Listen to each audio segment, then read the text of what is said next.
Hey guys, welcome back to Clownfish TV. This is Neon, and we're going to talk about Dungeons & Dragons post-OGL drama.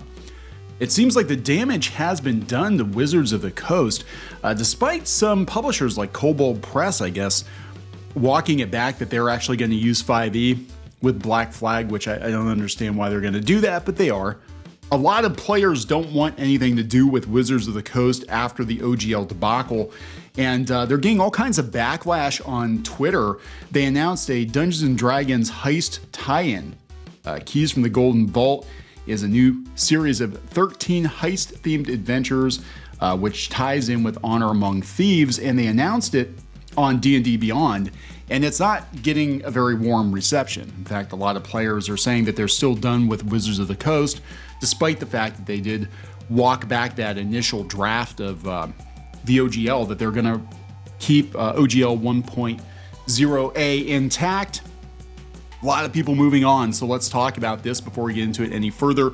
Please subscribe for more pop culture news, views, and rants, guys. Over 290, almost 291,000 subs.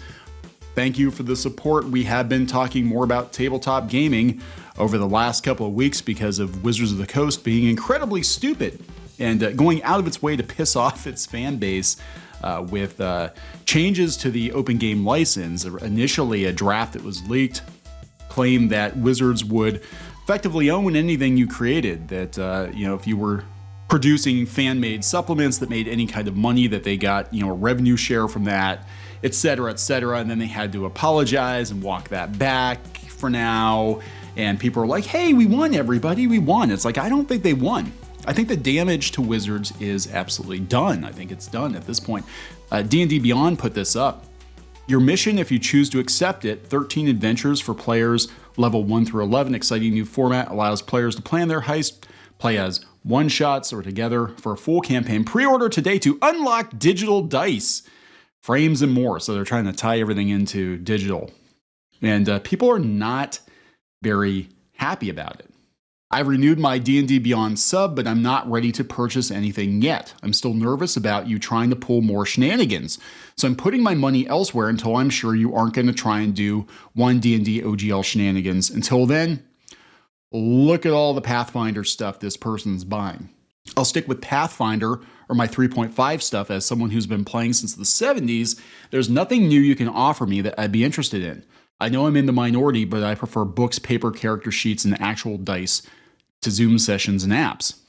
Not until you announce how 1D&D will be supported for third parties, the Creative Commons, OGL 1.0a, or something worse.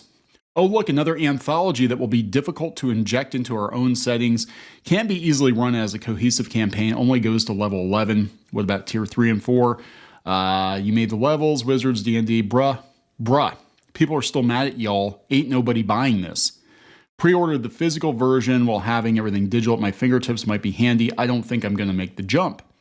I'll acquire it by other means. Thank you very much. Good luck rebuilding that huge bridge you burned out of nothing but its own ashes, though.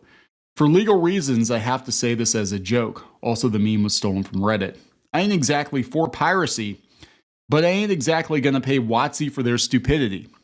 Before I buy any product from you again, please answer us. Who is responsible for the OGL 1.1 fiasco? When will he be fired from the company?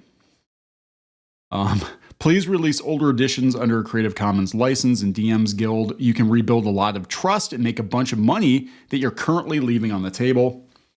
Sorry, do better. You aren't even offering special art covers that way. Another week without a 1D&D UA. At this point, I don't see how everything can be play tested in time for a new PHB to be published by the end of 2024. That moment when you write a campaign based off the heist you tried to pull on your community. Ouch! That's a good one. That gets a like. That's a good one. I want to see Wizards D&D publicly name and shame the executive that led the charge on OGL 1.1. I actually think this sounds like a great product and something I had been waiting to see from you folks for a while. Here's hoping you guys focus on being a good quality publisher rather than trying to generate revenue by illegally bludgeoning your way toward market share.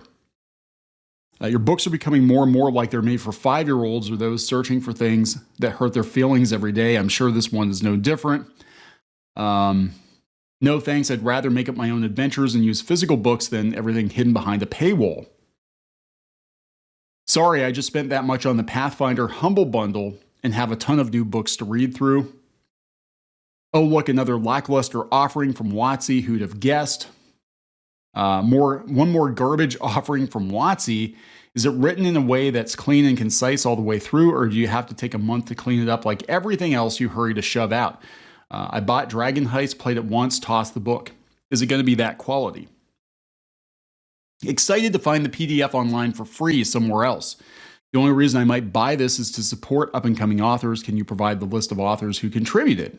Normally, I would pre-order every single book digitally, but my goodwill was lost with recent events, and I no longer see the reason to continue my subscription or acquire new books. Hard pass starting a Pathfinder campaign. Ouch. Absolutely not. Let's keep DnDBeyond under monetized. Yeah, it goes on and on and on, and they've done it to themselves. So you can't put the genie back in the bottle, WOTC. You've definitely caused a schism in the community, and it is kind of weird though to see publishers that were loudly proclaiming they were not going to use WOTC product or the OGL to kind of backpedal on that. Kobold Press, again, is one that I came across, that they were going to do Black Flag, and now they're going to use 5e for that. I'm like, why would you do that? Because they could do this again. They could totally pull this again.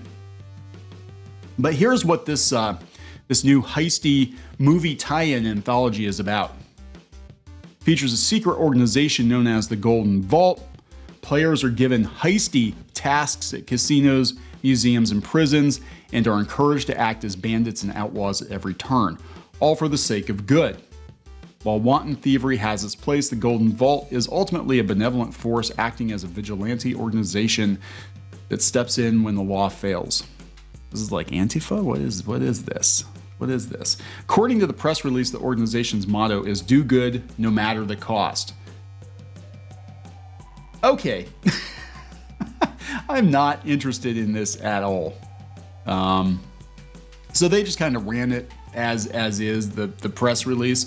But look, it's not going very well, guys. I think Dungeons & Dragons is absolutely damaged at this point. It's going to take years for people to come back, if they come back. They might not. I have to wonder at what point is Wizards going to just throw its hands up in the air and be like, you know what? Hasbro's hurting for money. Wizards is worth something. Tencent's got money. We're gonna just sell it off. And D&D is going to be nothing but a bunch of shitty mobile apps from here until the end of time. Just saying, it could happen. Who knows? It looks like they want to turn it into a shitty mobile app with DnDBeyond. I'm going to wrap this up. Please subscribe for more pop culture news, views, and rants, guys. We'll talk later.